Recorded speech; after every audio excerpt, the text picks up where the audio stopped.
Welcome dear students, my friends और मेरे प्यारे मित्रों, आप सभी का मेरे YouTube चैनल ABS एकेडेमिया पे स्वागत है। आज मैं आपके सामने प्रीवियस ईयर क्वेश्चंस डिस्कशन का सेशन 2 लेके आ रहा हूं। इसके पहले मैंने सेशन 1 भी YouTube चैनल ABS एकेडेमिया पे अपलोड कर दिया है। अगर आप वीडियो नहीं देखे हैं तो पहले उस वीडियो को भी आप जाके देख सकते हैं। तो चलिए, आज हम लोग इस सेशन 2 में स्ट्रेंथ ऑफ मटेरियल्स के प्रीवियस ईयर क्वेश्चंस को डिस्कशन करूंगा, जो कि सिविल और मैकेनिकल इंजीनियरिंग स्टूडेंट्स के लिए यूजफुल होगा। यहां पे जो मैं क्वेश्चंस लेके आया हूं वो एसएससी जेई के क्वेश्चंस लेके आया हूं, और ये एसएससी जेई के सिविल और मैकेनिकल दोनों ही पेपर से उठाए गए क्वेश्चंस हैं। बट ये जो क्वेश्चंस मैं यहाँ पे कराने जा रहा हूं वो यूजफुल होगा किसके लिए? ऑल एई जेई एग्जाम्स के लिए। मतलब मैं सिर्फ ये वीडियो आपके एसएससी जेई के लिए नहीं, बाकी और भी जो नियर बाई फ्यूचर एग्जाम्स हैं उन सब में भी पूछे जा सकते हैं, जैसे कि UP triple SC, UP PSC, DMRC. अगर किसी भी स्टेट एईजेई या सेंट्रल एईजेई एग्जाम्स के पेपर में अगर स्ट्रेंथ ऑफ मटेरियल से क्वेश्चन पूछे जाते हैं तो आप इस वीडियो को जरूर लास्ट तक देखें, क्योंकि हो सकता है ये क्वेश्चंस आपके लिए बहुत ही यूजफुल हो, और जो आप पेपर देने जा रहे हो तो वहां पे 2-4 क्वेश्चन इसी सीरीज से या इन्हीं वीडियो से डायरेक्टली आपसे पूछ दिए जाए। तो चलिए हम लोग देखेंगे, एक एक करके क्वेश्चन को स्टार्ट करेंगे। उसके पहले मैं कुछ इंफॉर्मेशन दे दूं कि अगर आप मेरे फेसबुक या टेलीग्राम ग्रुप से जुड़ना चाहते हैं तो मैंने डिस्क्रिप्शन बॉक्स में नीचे लिंक दे रखा है। आप उस लिंक पे जस्ट जाके क्लिक करिए, आप मेरे फेसबुक पेज या टेलीग्राम ग्रुप तक डायरेक्टली पहुंच जाएंगे। और अगर मेरे वीडियोस आपको अच्छे लग रहे हो तो वीडियो को लाइक करो, चैनल को सब्सक्राइब करो और अपने दोस्तों के बीच में शेयर करो। यार तुम लोग शेयर नहीं करते हो। मैं बहुत ही मेहनत से तुम लोगों के लिए वीडियोस बनाता हूं, तो वो अपने दोस्तों के बीच में इसको जाके शेयर करो, ताकि ये वीडियोस ज्यादा से ज्यादा लोगों तक पहुंच सके, मेरा मोटिवेशन बढ़ सके, तो मैं आपके लिए अधिक से अधिक वीडियोस फ्रिक्वेंटली बना सकूं। जैसा कि आपको मालूम है कि मैं पिछले 6-7 सालों से सिविल और मैकेनिकल इंजीनियरिंग के स्टूडेंट्स को सॉम, एफएम एंड हाइड्रोलिक्स पढ़ा रहा हूं। तो मेरा एक्सपर्टीज सॉम एंड हाइड्रोलिक्स एंड एफएम में है। बट क्योंकि मैं एक मैकेनिकल इंजीनियर हूं तो मैं HMT and other mechanical engineering subjects को भी बता सकता हूं। तो अभी तो मैं सॉम के क्वेश्चंस लेके आ रहा हूं, जो कि सिविल मैकेनिकल दोनों के लिए यूजफुल होगा। इन द नियर फ्यूचर मैं सारे सब्जेक्ट्स के क्वेश्चंस आपके सामने लेके आने की कोशिश करूंगा। मैं आगे और बता दूं, मैं अनअकैडमी प्लस का एजुकेटर हूं। तो अगर आप मेरे थ्योरी लेक्चर्स देखना चाहते हैं तो अनअकैडमी प्लस के साथ जुड़ सकते हैं। और अगर आप अनअकैडमी प्लस का सब्सक्रिप्शन लेना चाहते हैं किसी भी कोर्स के लिए, चाहे वो एसएससी हो, गेट हो, ईएससी हो, रेलवे हो, यूपीएससी हो, बैंकिंग हो, आप इस कोड को यूज करिए, विच इज ABS भारती। आपको जो भी डिस्काउंट मिलना होगा इस कोड से मिल जाएगा।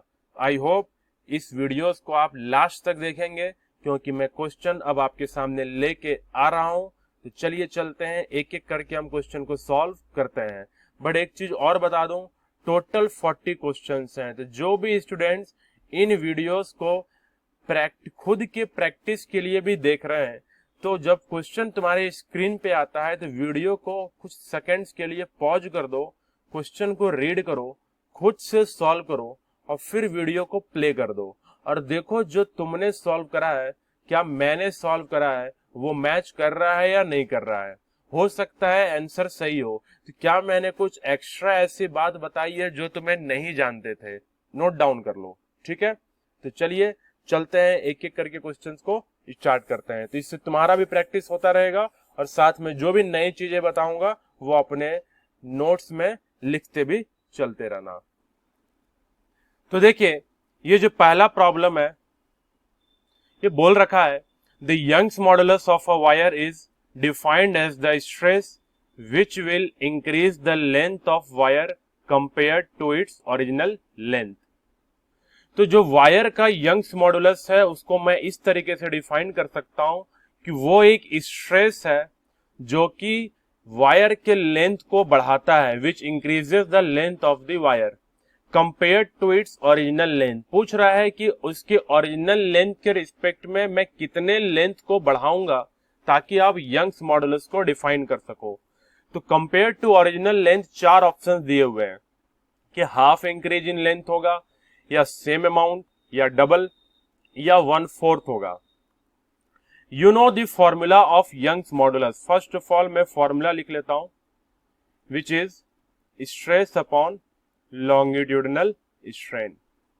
इससे मैं ऐसा भी लिख सकता हूं, it is nothing but it is stress per unit strain.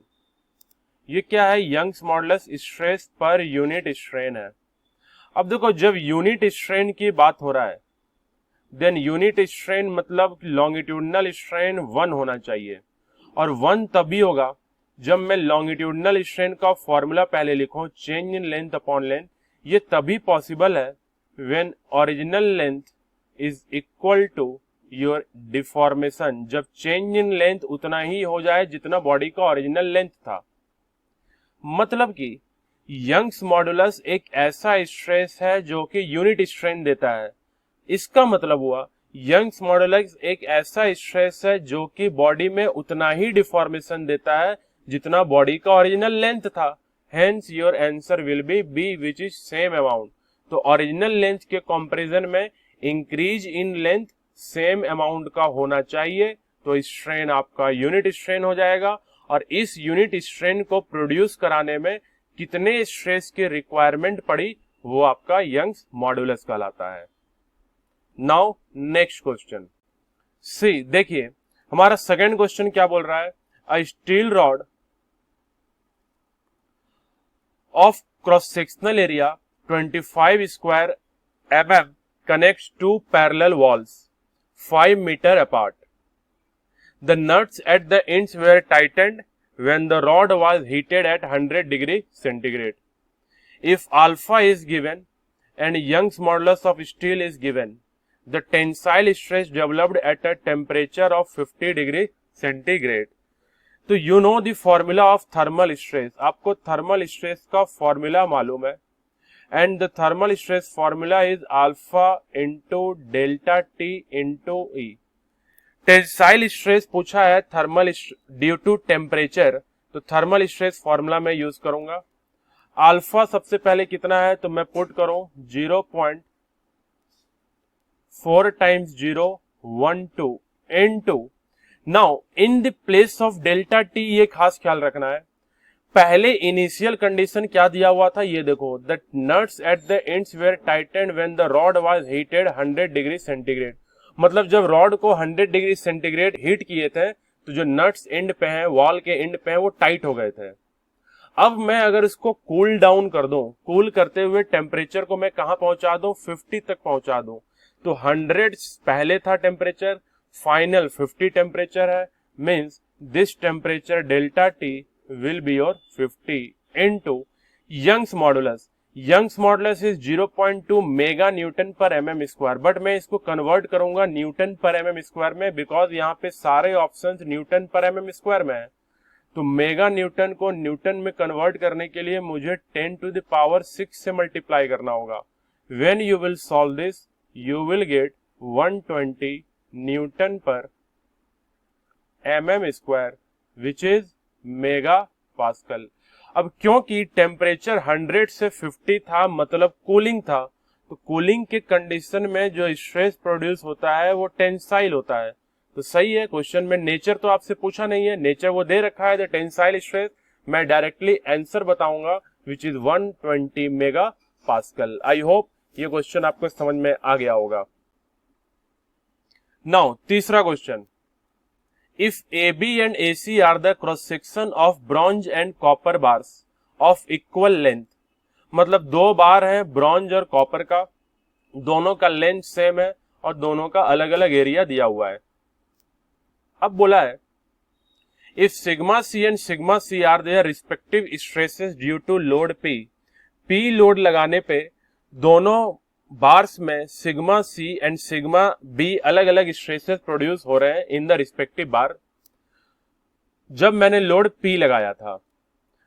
But last में बोला है if PB and PC are the loads shared by them, तो इनमें से कौन सा स्टेटमेंट सही है। देखिए क्वेश्चन पढ़ते के साथ आपको समझ में आ जाना चाहिए कि ये जो क्वेश्चन है वो बार्स इन पैरेलल का है, और जो भी मेरे theory lectures bars in parallel का पढ़ रखे हैं या जो कहीं से भी बार्स इन पैरेलल पढ़े हुए हैं उनको मालूम होना चाहिए कि अगर जब मैं लोड बॉडी पे पी लगाता हूं तो एक बार जो ब्रॉन्ज का है वो उस पी का कुछ पार्ट पीबी शेयर करेगा, और जो बार कॉपर का है वो इस पी टोटल लोड का बाकी बचा हुआ पार्ट पीसी शेयर करेगा।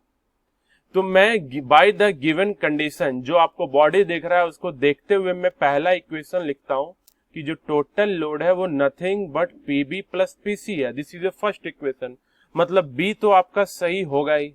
अब आगे देखो, क्या मैं लोड को स्ट्रेस इनटू एरिया लिख सकता हूं? क्या मैं इसको ऐसा लिख सकता हूं कि PB is sigma B into A B because load is stress into area, because stress is load upon area, plus PC को मैं लिखूंगा sigma C into A C. Check करो थर्ड ऑप्शन भी हमारा सही है। अब देखो आउट ऑफ 4 अगर 2 सही है और तीसरा ऑल ऑप्शन सही है तो ऑब्वियसली डी ही सही होगा आपका। एक बार ए को भी चेक कर लेते हैं। You know bars in parallel में डिफॉर्मेशन सेम होता है, मतलब डेल्टा एल बी का और डेल्टा एल सी का सेम होगा। Write the formula for change in length. Change in length का फॉर्मूला मैं लिख सकता हूं stress length by this is B, stress length by E B is equal to stress length by E C. अब देखिए question में जब length same बोला है then I can cancel these two length, L B और L C will be cancel, तो बचा क्या sigma B by E B is equal to sigma C by E C.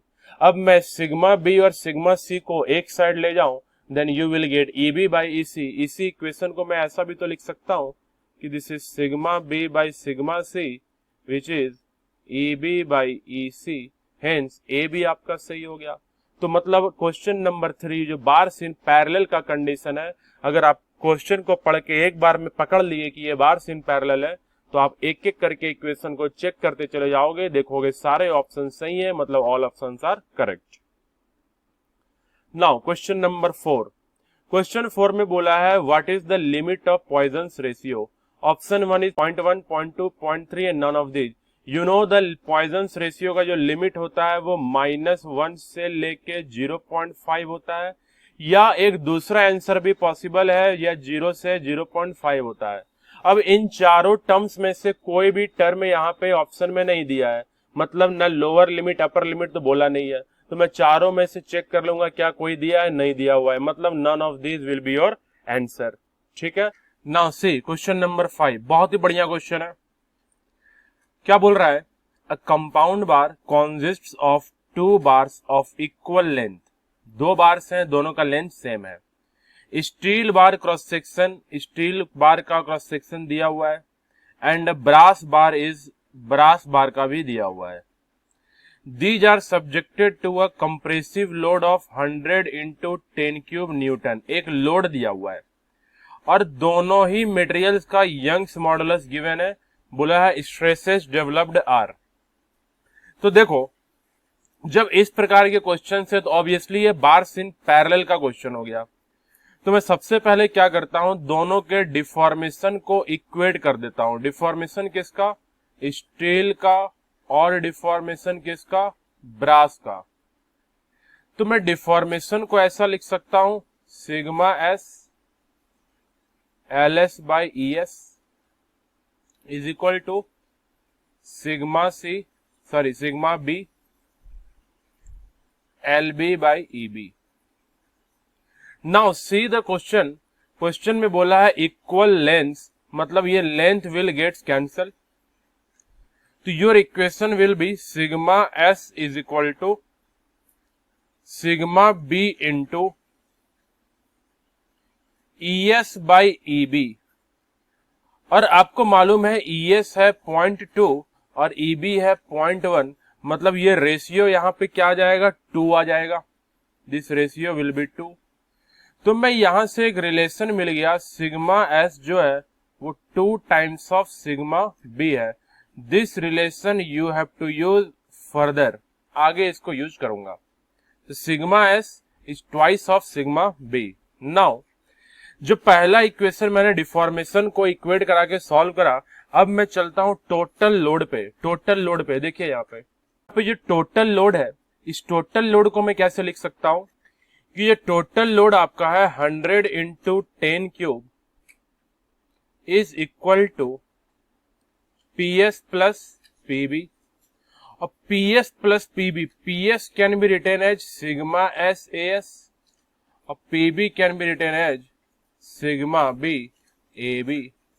Now you know the area value and you know sigma s is 2 times of sigma b. Just put the values here. You will get 100 into 10 cube is equal to sigma s आपका है 2 into sigma b into area of steel दिया हुआ है 3500 plus sigma b रहेगा और जो area of B है वो 3000 होगा। अब जब आप इसको सॉल्व करोगे तो ये आएगा 10,000 सिग्मा बी और इधर आपका है 100 into 10 cube. When you will solve this you will get sigma B as 10 newton per mm square. Sigma B 10 newton per mm square आ गया। अब सिग्मा एस कितना था, 2 टाइम्स ऑफ सिग्मा बी था, अभी जस्ट हमने पहले देखा था, तो ये हो गया आपका 20 न्यूटन पर mm स्क्वायर। अब चेक कर लो कि कौन सा ऑप्शन सही है। तो as you can see sigma B 10 newton per mm square and sigma S 20 newton per mm square, मतलब A is your correct answer. तो 5 का ए सही जवाब। तो देखिए ये थोड़ा लेंदी प्रॉब्लम था, ऑब्जेक्टिव में थोड़ा ज्यादा कैलकुलेशन करना पड़ गया, बट फिर भी अगर आपको सॉल्यूशन मालूम है, आपको क्वेश्चन एक बार में समझ में आता है, तो 1 मिनट में आप इतने सारे सॉल्यूशन तो कर सकते हो। 1 मिनट में कोई ज्यादा डिफिकल्ट क्वेश्चन नहीं है। नाउ देखो क्वेश्चन नंबर 6 क्या है, if the Young's modulus of elasticity of a material is twice its modulus of rigidity, given दिया हुआ है कि जो E है वो 2G के बराबर है, दिस इज गिवन। तो पूछा है then the Poisson's ratio of the material is, mu पूछ दिया। तो सबसे पहले आप E, G और म्यू का रिलेशन लिखोगे, और जब मैं रिलेशन लिखता हूं तो E is equal to 2G 1 plus mu होता है। अब इस रिलेशन को देखूं और मैं इस गिवन कंडीशन को देखूं, और तो मैं यहां से यहां कैंसिल कर सकता हूं and equation will be 1 is equal to 1 plus mu, कुछ ऐसा बचेगा। अब आप इसको फर्दर सॉल्व करेंगे तो mu will be 1 minus 1 which is 0। तो अगर म्यू 0 हो जाए तो यंग्स मॉडुलस शियर मॉडुलस का डबल होता है, कोई भी ऑप्शन वैलिड नहीं है, तो D will be your answer which is none of these. समझ में आ गया? चलेंगे अगले क्वेश्चन पे। क्वेश्चन नंबर 7 बोला है for the validity of principal of superposition the material should behave in which manner. 4 option दिए हुए हैं और बोला है मटेरियल को कैसा बिहेव करना चाहिए। सबसे पहले प्रिंसिपल ऑफ सुपरपोजिशन क्या होता है? प्रिंसिपल ऑफ सुपरपोजिशन का मतलब यह है कि मान लो तुमने बार सीन सीरीज पढ़ा होगा, मैंने बताया है जो मेरे थ्योरी लेक्चर्स लिए हैं कि लेड बॉडी पे कुछ इस प्रकार से लोड है, तो जो डेल्टा एल नेट है, मतलब जब मैं नेट डिफॉर्मेशन की बात करता हूं, जब मैं टोटल डिफॉर्मेशन की बात करता हूं, इंडिविजुअल बार्स के इंडिविजुअल डिफॉर्मेशंस को मैं ऐड करता हूं, मतलब delta 1 plus delta 2 plus delta 3 plus delta 4, इसे ही आप प्रिंसिपल ऑफ सुपरपोजिशन बोलते हो। फिर से रिपीट कर रहा हूं, प्रिंसिपल ऑफ सुपरपोजिशन का मतलब जब किसी भी बॉडी का मुझे नेट वैल्यू लिखना पड़े, और नेट वैल्यू लिखने के लिए मैं बहुत सारे छोटे छोटे वैल्यूज को अगर ऐड करता चला जाऊं और जब फाइनली ऐड करने के बाद सबका सम करने के बाद अगर हमें नेट वैल्यू मिले, then that is principle of superposition.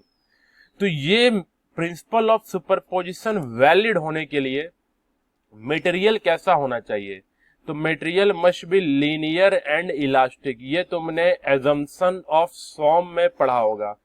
जो स्ट्रेंथ ऑफ मटेरियल का एजम्पशन है वो वन ऑफ द एजम्पशन यही है कि material must follow Hooke's law. Hooke's law को फॉलो करेगा मतलब लीनियर होगा।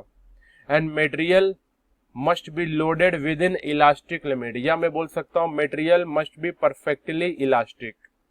तो दोनों को कंबाइन कर दो तो it is linear and elastic. ठीक है, सिंपल क्वेश्चन हो जाएगा। चलते हैं क्वेश्चन नंबर 8 पे। बोल रहा है the ability of a material to absorb energy till the elastic limit. कोई भी मटेरियल अगर जब भी एनर्जी को स्टोर करता है इलास्टिक लिमिट तक तो उसे क्या बोलते हैं?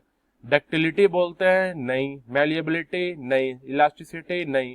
तो नन ऑफ दिस। तो इसका आंसर होगा क्या? Its answer will be resilience. ये रेजिलियंस कहलाता है। Ability of a material to absorb energy till the elastic limit is resilience बोलते हो या प्रूफ रेजिलियंस बोलते हो। ठीक है, चलिए आगे question number 9। If a material has identical properties in all directions. कोई अगर मटेरियल सारे डायरेक्शन में सेम प्रॉपर्टी शो करता है, आइडेंटिकल प्रॉपर्टी शो करता है, तो ऐसे मटेरियल को हम क्या बोलते हैं? Isotropic in nature. तो बहुत ही सिंपल क्वेश्चन था। Question number 10। If all the dimensions of a prismatic bar are double. अगर किसी प्रिज्मेटिक बार के सारे डायमेंशन को डबल कर दिया जाए, the maximum stress produced in it under its own wait. मतलब कोई बार है, बार के सारे डायमेंशंस को अगर मैं डबल कर दो तो मैक्सिमम स्ट्रेस पे इफेक्ट पूछा है due to own weight. You know maximum stress formula due to self weight. Self weight के कारण मैक्सिमम स्ट्रेस का जो फॉर्मूला होता है वो गामा इंटू एल होता है या वेट अपॉन एरिया होता है। अगर मेरे थ्योरी लेक्चर से अटेंड करे होंगे तो मैंने बताया हुआ है कि जो मैक्सिमम स्ट्रेस होता वो डायरेक्टली प्रोपोर्शनल टू लेंथ होता and independent of cross section होता है। क्रॉस सेक्शन के इंडिपेंडेंट होता है और डायरेक्टली प्रोपोर्शनल टू लेंथ होता है। तो अगर सारे डायमेंशन को डबल कर दूं तो बॉडी में 3 डायमेंशन है, मान लो लेंथ, विड्थ और हाइट है। उन 3 डायमेंशन में तो 2 डायमेंशन क्रॉस सेक्शनल एरिया बना लेगा। मान लो विड्थ और हाइट क्रॉस सेक्शनल एरिया बना लिया, तो विड्थ और हाइट को बढ़ाओ या घटाओ, क्रॉस सेक्शन को घटाओ बढ़ाओ, मैक्सिमम स्ट्रेस पे कोई इफेक्ट आएगा नहीं। तो जो भी मैक्सिमम स्ट्रेस पे इफेक्ट आएगा वो बिकॉज ऑफ लेंथ आएगा। अब बोल रहा है इफ लेंथ को डबल कर दो then stress will also double. तो मैं बोलूंगा इंक्रीज टू 2 टाइम्स। बढ़ जाएगा। कितना टाइम? 2 टाइम बढ़ जाएगा। ठीक है, समझ में आ गया। चलते हैं आगे question number 11। A rod of uniform cross section area A and length L is deformed by delta when subjected to normal force P the Young's modulus E of the material is. बहुत simple question है। Delta L को मैं लिखता हूं P L upon A E. तो मैं E को क्या लिख सकता हूं? E can be written as P L by A into delta L. Check करो कौन सा सही है। पी एल कहाँ है? P L E is equal to P L divided A into delta, mean C is your answer. तो 11 का सी हो गया सही जवाब। सिंपल सा क्वेश्चन था। Question number 12। Which of the following statement is correct. तीनों स्टेटमेंट्स को पढ़ना है। पहला क्या है? The ability of a material to absorb energy till the breaking और rupture taken place is known as hardness. नहीं, गलत है। The ability of a material to absorb energy till the breaking और rupture when takes place is known as toughness. Yes, this is correct. Toughness क्या होता है? तो material का ability होता है जो एनर्जी को एब्जॉर्ब करता है up to fracture point, up to breaking point. तीसरा है the ability of a material to absorb energy till the breaking और rupture taken place is known as brittleness. ये भी रॉन्ग है, मतलब B will be your correct answer. ठीक है, simple था, डायरेक्ट डेफिनेशन था। अगर टफनेस के बारे में मालूम होता तो आप बता सकते थे। Question number 13। Identify the correct statement. कौन सा स्टेटमेंट सही है? Hooke's law is valid up to elastic limit, Hooke's law is valid up to yield point, Hooke's law is valid up to limit of proportionality. कितनी बार बोला है कि Hooke's law is valid up to limit of proportionality. Question number 14, for an isotropic homogeneous and elastic material obeying Hooke's law number of independent constant बोला है। The number of independent elastic constant किसके लिए? Isotropic के लिए। कितना होता है? 2 होता है। आंसर है? नहीं है। None of this will be answer. अगर टोटल पूछा होता तो मैं बोलता C which is 4, but independent पूछा है तो 2। तो आई होप मेरे लेक्चर्स आपको अच्छे लग रहे होंगे। तो अगर अच्छा लग रहा हो और चाहते हो मैं आपके लिए और ज्यादा से ज्यादा वीडियोस बनाऊं, मैं ज्यादा से ज्यादा वीडियोस आपके सामने लेके आऊं, तो वीडियोस को लाइक कर देना, चैनल को सब्सक्राइब कर देना और अपने फ्रेंड्स के बीच में जरूर से जरूर शेयर कर देना, क्योंकि तुम लोग शेयर नहीं करते हो। तो शेयर कर दो ताकि ये वीडियोस ज्यादा से ज्यादा लोगों तक पहुंच सके। ठीक है, देखते हैं question number 15। Which of the following is a dimensionless quantity? Dimensionless quantity मतलब किसका यूनिट नहीं है? तो shear stress, bulk modulus, Poisson's ratio and shear modulus. Poisson's ratio का कोई यूनिट नहीं होता है। बाकी shear stress, bulk modulus and shear modulus सबका यूनिट सेम है, विच इज योर पास्कल और mega pascal. Now question number 16, बहुत ही बढ़िया क्वेश्चन है, देखेंगे। On the application of a given load the length of a wire is stated to increase by 1 mm। मतलब किसी वायर पे मैंने एक लोड लगाया, उस लोड के कारण जो लेंथ ऑफ द वायर है is stated to increase by 1 mm, उसका लेंथ बढ़ गया। मतलब डेल्टा L1 वायर, मतलब इनिशियल वायर में बोल रहा हूं, उसका डेल्टा L1 दिया हुआ है 1 mm। अब बोल रहा है if the same force is now applied to a wire of same material. एक उसी मटेरियल का एक दूसरा वायर है जिसपे सेम फोर्स है, वही फोर्स है जो मैंने पहले लगाया था, but of length and radius twice the first. लेकिन जो वायर का लेंथ है वो डबल है और रेडियस डबल हो गया। तो बोल रहा है the extension produce will be. अब दूसरे वायर का एक्सटेंशन क्या होगा? मतलब बोलने का मतलब है डेल्टा L1 दे दिया, डेल्टा L2 पूछ रहा है कब? If length and R radius is doubled. ये है। तो एक काम करेंगे, सबसे पहले मैं डेल्टा L का फॉर्मूला लिख लेता हूं। And delta L formula is PL upon AE। Formula क्या होता है? PL upon AE। अब वायर है मतलब सिलेंडर है, और सिलेंडर है मतलब फॉर्मूला हो जाएगा PL बाई एरिया की जगह मैं यूज कर सकता हूं पाई आर स्क्वायर E। मैं पाई बाई 4D स्क्वायर भी यूज करता था, तो चलो क्वेश्चन में रेडियस के फॉर्म में दिया है तो मैं रेडियस की फॉर्म में लिख रहा हूं पाई आर स्क्वायर E। नाउ अब देखो, लोड सेम है, पाई सेम है, ई सेम है, तो मैं सब कुछ लेके नहीं चलूंगा। मैं सिर्फ यहां इतना लिखूंगा कि जो डेल्टा L1 है वो प्रोपोर्शनल है L बाई आर स्क्वायर के। ये मान लो पहला रिजल्ट मिला कि जो डेल्टा L1 है वो प्रोपोर्शनल है L बाई आर स्क्वायर के। तो how delta L2 is proportional? तो delta L2 is proportional to length will be double which is 2L and radius is double means 2R square. जब आप इसको solve करोगे तो ऑब्वियसली 2 और 2 नीचे कैंसिल हो जाएगा, you will gate L by 2R square. तो मैं यहां से क्या देख रहा हूं कि जो इनिशियल डेल्टा L था वो L बाई आर स्क्वायर के प्रोपोर्शनल था, बट जो फाइनल डेल्टा L है, जो दूसरे वायर का डेल्टा L है, वो L बाई 2R के प्रोपोर्शनल है। मतलब अगर डेल्टा L x है तो delta L2 will be x by 2। इसका मतलब अगर डेल्टा L1 1 mm है, इट मीन्स ये हुआ कि जो डेल्टा L2 है वो 1 का हाफ विच इज 0.5 mm हो जाएगा। तो B will be your answer. Simple calculation, इस तरह के क्वेश्चंस का प्रैक्टिस आपको करके रखना है ताकि आप इजी क्वेश्चंस को मिस्टेक ना कर जाओ। Now question number 17, consider a bar of length L and tapering uniformly from diameter D1 to D2 and subjected to axial load W, the extension of the bar will be। extension मतलब delta L पूछा है, किसका पूछा है? तो एक बार जिसका length L है और टेपर कर रहा है D1 से लेके D2 तक, मतलब टेपर्ड सिलेंडर हो गया। And you know the formula of tapered cylinder, it is 4WL divided by pi D1 D2E। तो कौन सा ऑप्शन सही है, तो आप चेक कर सकते हैं 4WL, option A is your correct answer. A आपका सही जवाब हो गया। This is change in length किसके लिए, फॉर टेपर्ड सिलेंडर। जिनको ये फॉर्मूला मालूम होगा वो डायरेक्टली इसको आप लिख सकते हो। Question 18, proof resilience in a member is a stored strain energy.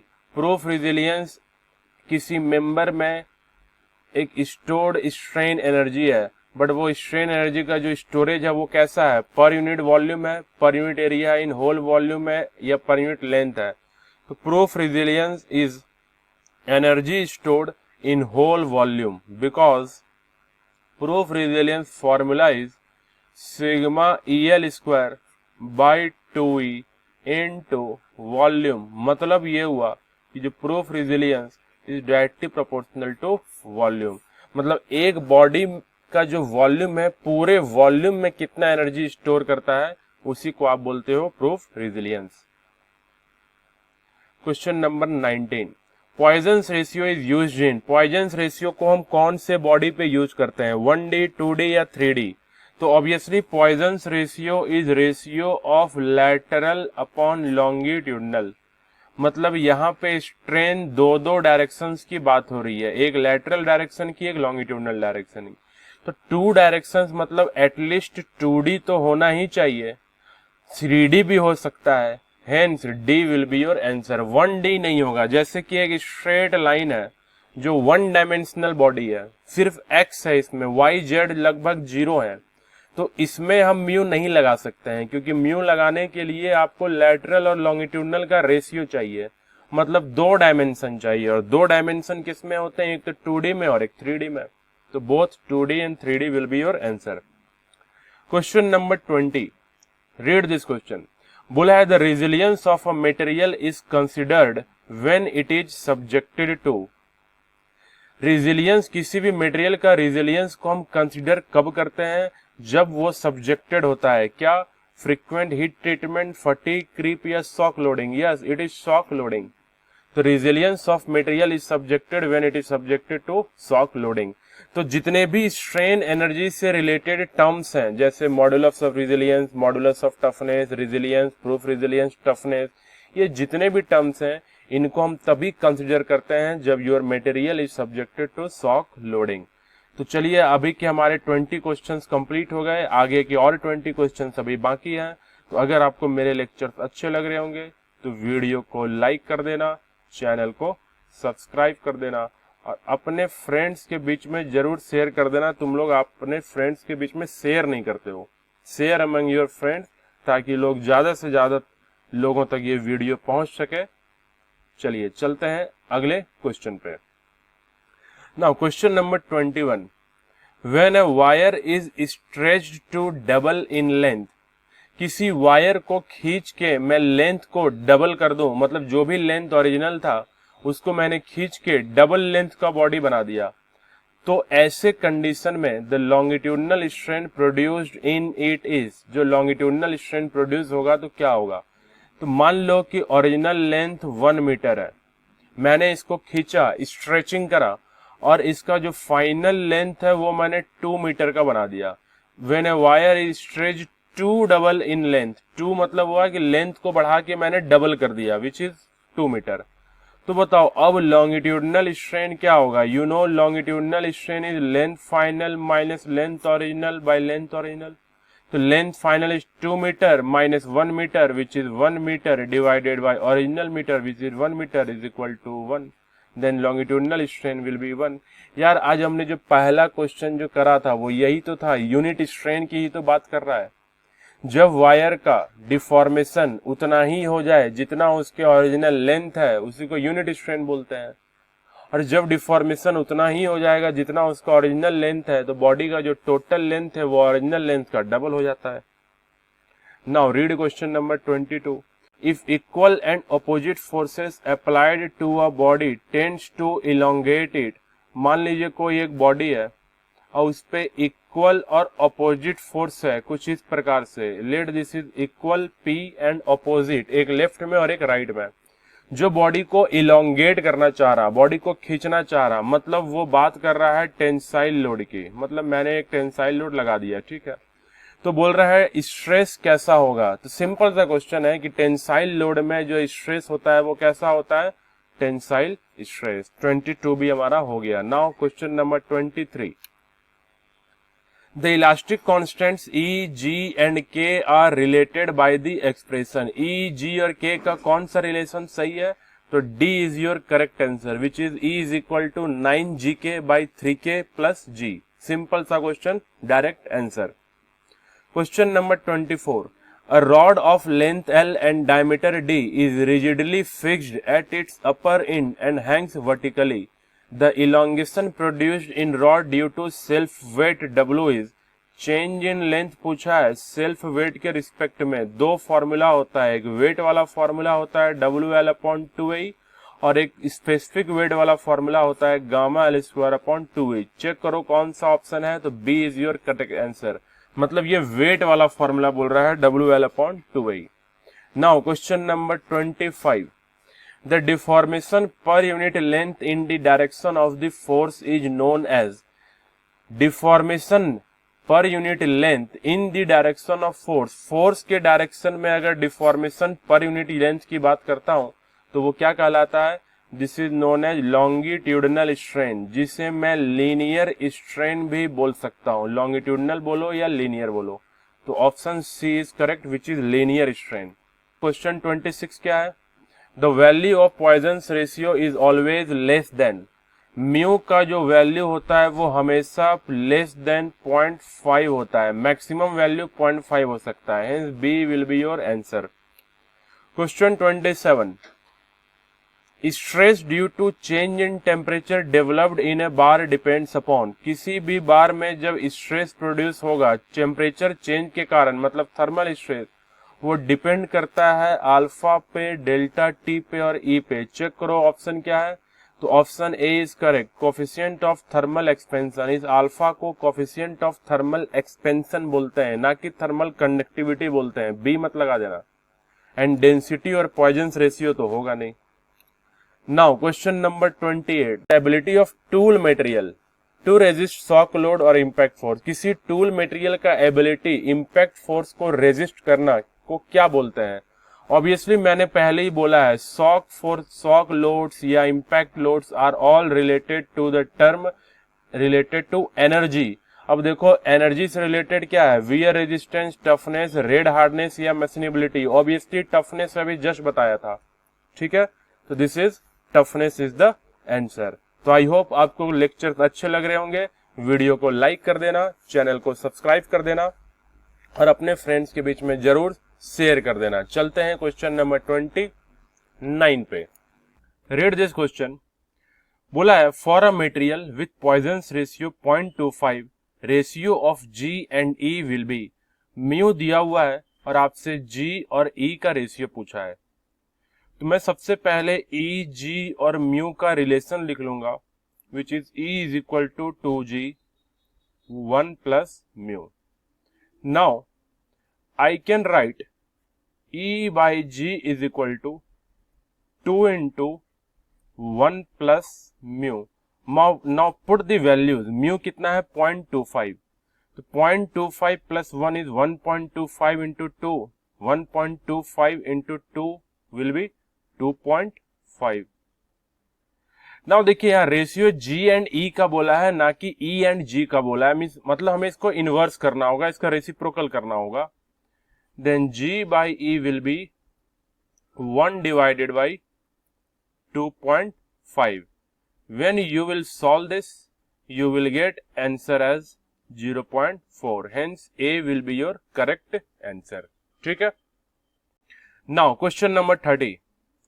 In a composite bar, the resultant strain produced will be, composite bar है, तो बोल रहा है द रिजल्टेंट स्ट्रेन जो प्रोड्यूस होता है वो क्या होता है, sum of strains of individual bars, same as strain produced by each bar, difference of strain produced by individual bars, और same as the stress produced in each bar. देखिए ये बार्स इन पैरेलल का question है, and you know bars in parallel में deformation same होता है, मतलब delta L1 is equal to delta L2 होता।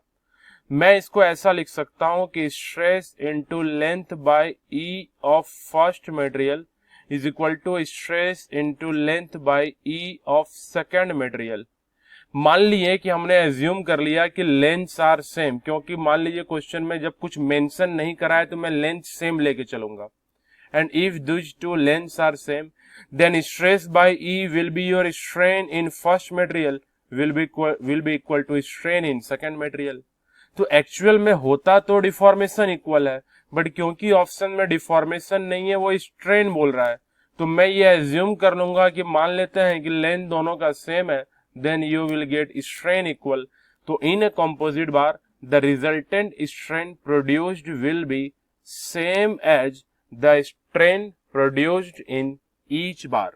The same as the strain produced in each bar. ठीक है? Now 31st question. The Poisson's ratio for most of the material is. देखिए ये जो क्वेश्चन है ये आपका डेटा बेस्ड क्वेश्चन है, इसके पीछे कोई लॉजिक नहीं है। म्यू जो होता है वो अधिकतर मटेरियल का 1/3 के आसपास होता है, मतलब बी इज योर आंसर। तो मोस्ट मटेरियल का Poisson's ratio is close to 0.33 और 1/3। Question 32, the intensity of stress which causes unit strain. देखिए आज का हमारा पहला ही प्रॉब्लम यही था, उससे हम यंग्स मॉडुलस बोलते हैं। किसे यंग्स मॉडुलस बोलते हैं? तो वो स्ट्रेस जो यूनिट स्ट्रेन प्रोड्यूस करता है, तो यूनिट स्ट्रेन प्रोड्यूस करता है तो उस स्ट्रेस को हम बोलते हैं यंग्स मॉडुलस। तो it is known as modulus of elasticity which is Young's modulus. Now question number 33 देखिए, बोला है load of 20,000 kg applied to a brass cylinder 40 centimetre and 110 centimetre in diameter. तो लेंथ दिया है 40 सेंटीमीटर, डाया दिया है 10 centimetre और load दिया है 20,000 kg का। ठीक है, caused the length to increase 0.8 centimetre. इस फोर्स ने क्या करा, उसके लेंथ को बढ़ा दिया, कितना? 0.8, मतलब ये डेल्टा एल दे दिया। And the diameter to decrease, but diameter को घटा दिया। ऑब्वियसली टेंसाइल लोड लगाओगे तो लेंथ बढ़ेगा तो डाया घट जाएगा। एंड दिस इज 0.005 सेंटीमीटर, ये 0.005 सेंटीमीटर है। तो बोला है determine Poisson's ratio of the brass, or बोल रखा है Poisson's ratio of the brass, इनमें से क्या होगा। तो देखिए अगर मैं चार ऑप्शंस को देखूं तो बी और डी तो ऐसे भी नहीं होगा, क्योंकि पॉइजन्स रेशियो का मैक्सिमम वैल्यू 0.5 होता है, उससे अधिक तो हो नहीं सकता है। तो या तो ए सही होगा या सी सही होगा। तो ऐसे भी हम कुछ ऑप्शंस को एलिमिनेट कर सकते हैं। Now you know how to calculate mu. Mu is lateral strain upon longitudinal strain. lateral strain की जगह हम क्या लिखेंगे? Delta d by d. longitudinal strain की जगह क्या लिखोगे?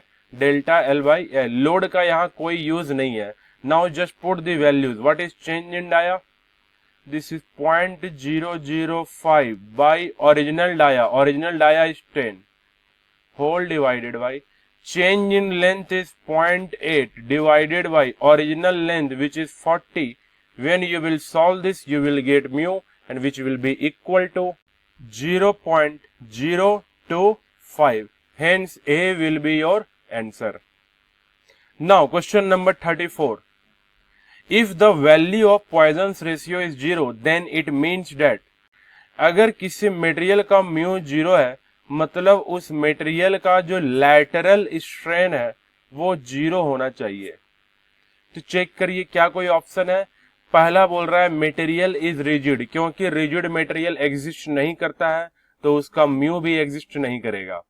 There is no longitudinal strain, अगर लॉन्गिट्यूडनल स्ट्रेन नहीं होता तो म्यू इनफाइनाइट हो जाता। Material is perfectly plastic, sorry material perfectly plastic उस मटेरियल का होता है जिसका पॉइजन्स रेशियो 0.5 है।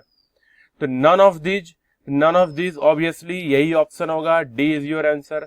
तो म्यू का 0 होना, लैटरल 0, मतलब अगर एक ऑप्शन मुझे दिया होता there is no lateral strain in the material तो मैं बोलता B will be correct. Otherwise क्योंकि कोई ऑप्शन यहां पे नहीं है तो D will be correct answer. Now the Charpy test is conducted to measure. अगर मेरे लास्ट सेशन के वीडियोस को देखे होगे तो मैंने बताया था कि चारपी टेस्ट हम डिटरमाइन करते हैं इंपैक्ट स्ट्रेंथ बताने के लिए या टफनेस बताने के लिए। अब चेक करिए ऑप्शन में क्या क्या है। तो टफनेस है तो सही है, क्रीप, फटीग और इलास्टिक स्ट्रेंथ बताने में चारपी टेस्ट यूज नहीं होता है। Question number 36, if a part is constrained to move and heated. Constrained का मतलब होता है रोकना, मतलब फिक्स्ड है। तो अगर कोई पार्ट मतलब बॉडी अगर फिक्स्ड है, उसको मूवमेंट अलाउड नहीं है और वो हीट किया जा रहा है, तो सिंपल सा क्वेश्चन है कि अगर बॉडी फिक्स्ड है उसको हीट करेंगे तो जो स्ट्रेस डेवलप होगा वो कैसा होगा, तो थर्मल स्ट्रेस डेवलप होगा। और ये थर्मल स्ट्रेस का नेचर कैसा होगा, कंप्रेसिव इन नेचर, हीटिंग में कंप्रेसिव। और अगर यही कूलिंग बोल रहा होता तो मैं बोलता tensile. Hence C will be your answer. Question number 37, strain is defined as the ratio of. Strain को कैसे डिफाइन करते हैं, change in volume to original volume, change in length to original length, change in cross section area to original cross section area. All are correct, hence D is your correct answer. The value of Young's modulus is. देखिए value of Young's modulus, यहाँ option check करें तो MM पर MM no unit हुआ, KG per centimetre, KG और KG per centimetre square. ऐसे तो अगर मैं बात करूं तो यंग्स मॉडुलस का जो यूनिट होता है वो न्यूटन पर मीटर स्क्वायर या पास्कल होता है। अब इनमें से देखिए कोई भी ऑप्शन नहीं है, केजी की फॉर्म में दिया है, तो मैं यूज करूंगा केजी पर सेंटीमीटर स्क्वायर। मतलब डी सही हो सकता है अगर मैं 4 ऑप्शंस में बेटर रिजल्ट की तरफ जाऊं, क्योंकि 3 तो बेकार ही है, बेकार का वो कंप्लीटली गलत है। ठीक है, तो we will go for option D which is KG per centimetre square, जो कम से कम इस यूनिट के सिमिलर तो है। न्यूटन के जगह फोर्स को केजी में अगर हम रख दें और मीटर स्क्वायर की जगह सेंटीमीटर रखने में कोई दिक्कत हमें है नहीं, तो D is your answer. Question number 39, the total elongation produced in a bar of uniform section hanging vertically downwards due to its own weight is equal to that produced by a weight। क्या बोला है, the elongation produced, the total elongation produced in a bar of uniform section hanging vertically downward।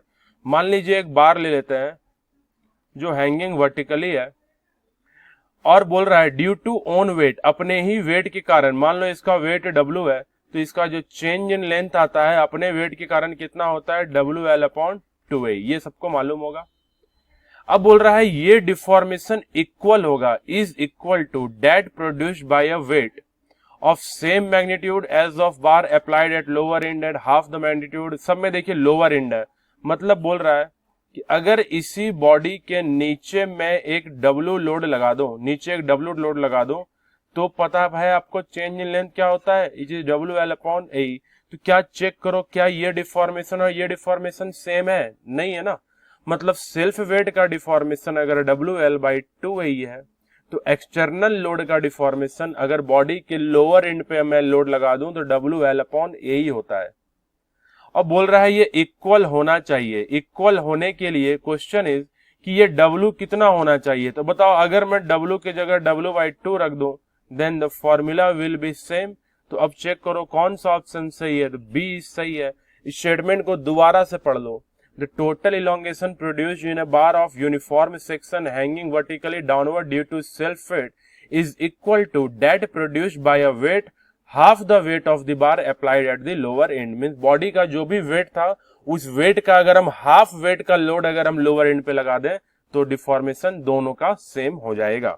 ठीक है, question number 40, which term states the SI unit of stress। stress का unit क्या होता है, kilo newton per mm, नहीं newton per mm square. Hence B is your correct answer which is also known as mega pascal. I hope आज के ये सारे 40 के 40 क्वेश्चंस आपको अच्छे से समझ में आए होंगे। तो यहां पे मेरा previous year questions discussion of strength of material का सेशन 2 होता है आज का कंप्लीट। तो अब आप क्या करेंगे, जाते जाते वीडियो को लाइक कर देंगे, चैनल को सब्सक्राइब कर देंगे और अपने फ्रेंड्स के बीच में शेयर कर देंगे। मैं जल्द ही आपके सामने सेशन 3 लेके आऊंगा। तब तक के लिए थैंक यू। बट उसकी पहले मैं कुछ और इन्फॉर्मेशन दे दूं कि अगर आप मेरे फेसबुक पेज और टेलीग्राम ग्रुप से जुड़ना चाहते हैं तो नीचे डिस्क्रिप्शन बॉक्स में लिंक दिया हुआ है, और अगर आप अनअकैडमी प्लस का सब्सक्रिप्शन लेना चाहते हैं तो आप ABS भारती का कोड यूज कर सकते हैं। Thank you very much.